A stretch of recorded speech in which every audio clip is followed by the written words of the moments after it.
Firstly, congratulations for your new role, becoming Deputy President of Facilitation, Technology and Innovation, or FTR. What's on your to-do list now you have this new role? Thank you very much, Lily, for that. I think for us, we've got a lot of work ahead of us. The first thing is trying to put a team together that will start to look into what are the programs that we can do all together. Because the biggest benefit is for us to do programs that will facilitate travel across the airport. And we have to do that so that we maintain the customer experience across the board. So speaking about passenger experience, how is the network looking to take that passenger experience to the next level? So I think we need to start by doing simple things. I like what Kenya as well as Rwanda doing in trying to abolish visa requirements in the continent. These are little minute steps that makes a lot of difference in travel. In terms of travel turnaround, in terms of travel seamlessly between countries. So those are the things that we need to start doing other than fighting the bigger fish.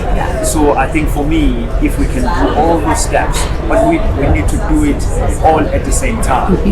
So that it actually works. Absolutely. Trying to make that passenger experience easier. Absolutely.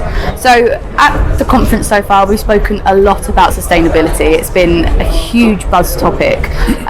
So what's the airport's journey so far, and what's the main goal in terms of sustainability? So, as you know, that we're trying to get into a carbon neutral by 2030, 2035. So coming from an FTI point of view, how do we add value to that journey? So we need to start acquiring technology that actually reduces carbon. How do we start to reduce data centers that we use?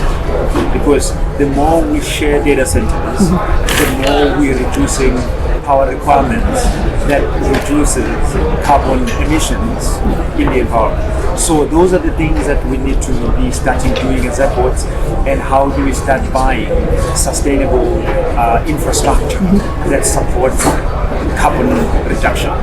So those are all the things that we need to do as airports from a technology standpoint and from an innovation point of view, and starting to adopt newer technologies, allow the usage of drones across our airports.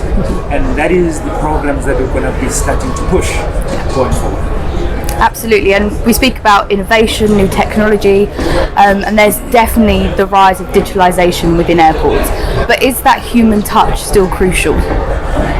So I think in airports specifically, human touch is still important because probably there will be 20-30% of travelers that will still need human touch. Let's talk about physically challenged individuals that traverse in our airports. That still requires human touch at some level. But how do we assist those people as well to get into technologies that will improve their self-service across our terminals? So those are the things that we need to look into, but human touch is still important. Absolutely. I think it's the idea of how can you facilitate the independent traveller back to people that need assistance, and the idea of accessibility. Are there any initiatives that you have across the airports to help this type of traveller? So in South Africa specifically, we're working with the organization that deals with visually impaired people. So currently we're trying to put technologies and apps into our environment that will assist these individuals to move in and out of our airports using guided technologies within the airport itself. But it requires investment. that we need to raise, and finding our shareholders to give us that type of investment so that we can be able to do good around these individuals. Absolutely. So let's talk about the region. You know, Africa as a continent is beautiful. So what's so unique about your airports, and why should passengers travel to here? So I think the African continent is a beautiful continent. I'll tell you why. And in terms of leisure travel, let's talk about leisure travel. Yeah. There is no continent in the world that possesses what Africa can. We've got nature all over our continent. And we need to start organizing travel around nature in our continent, because that is the future of travel. And there is no way that you can do 3D travel on nature. You have to be physically there in feeling the nature. And we have to gear our airports to be enabling the travelers to come into our environment so that they can enjoy nature, they can enjoy animals and everything else. And that is our unique proposition, besides the just beautiful architecture around our continent. Absolutely. And speaking about the future, when I say the term the future of airport, or the future airport, what's the first thing that comes to mind? I think for me, the future of airports is how can I seamlessly go through an airport without feeling a heart attack. That is the future of an airport for me, where I know for the fact that I'm going to get into my flight on time, I'm going to get my bag there, and I'm going to arrive at my destination safely. And I think that is the future of the airport, because what we need to work hard on is to try to find ways of making people comfortable in our airports. Because people, as they get into our airport, they're very stressed. It's either they're stressed to our checkpoints, because our checkpoints are very invasive. Those are all the things that we need to find technologies that will make it easier to still go through the process, but it's still able to be seamless. Absolutely. And what are some future challenges that you foresee? But how can we overcome these? So the biggest threat for me, as we're getting into seamless technologies and future technologies, is how do you make sure that cybersecurity, cyber risk are minimized in airports, because that are causing a lot of damage in terms of actually business travel. Because if an airport is down and you lose that meeting that you're supposed to get into, and it creates a lot of financial impact. So cybersecurity for me in the future is at the top of what we need to find ways to reduce that risk.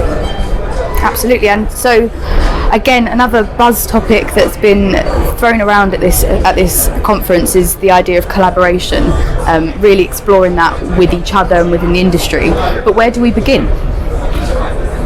So I think the collaboration initiative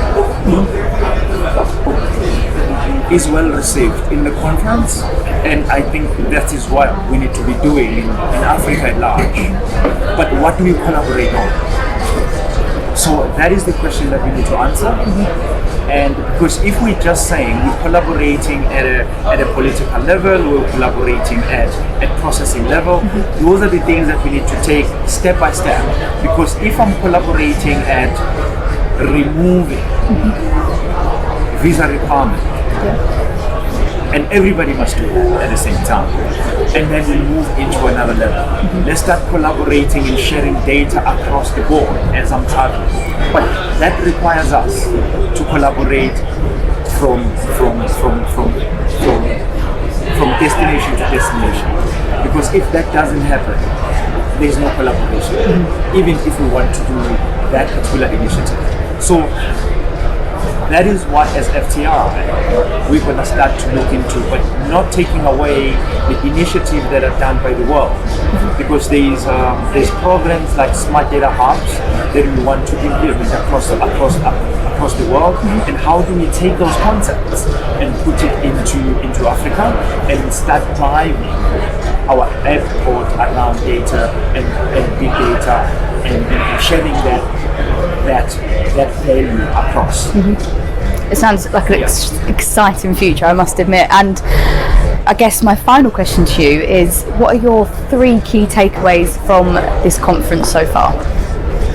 My 3 takeaways, especially for the FTI specifically, is collaboration. That is the first key point.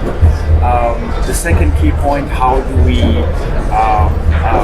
fast track passenger processing across our network, and also how do we start to create links between our airports, because the key problem that we're facing as we hear, if I'm traveling from Marrakesh to South Africa is plus minus 6 hours, but it took me 15 hours to get here. So those are all the things that we need to find ways to resolve. Yeah, so thank you very much for your time today. I really appreciate it. Thank you for your time. Thank you. Really appreciate it.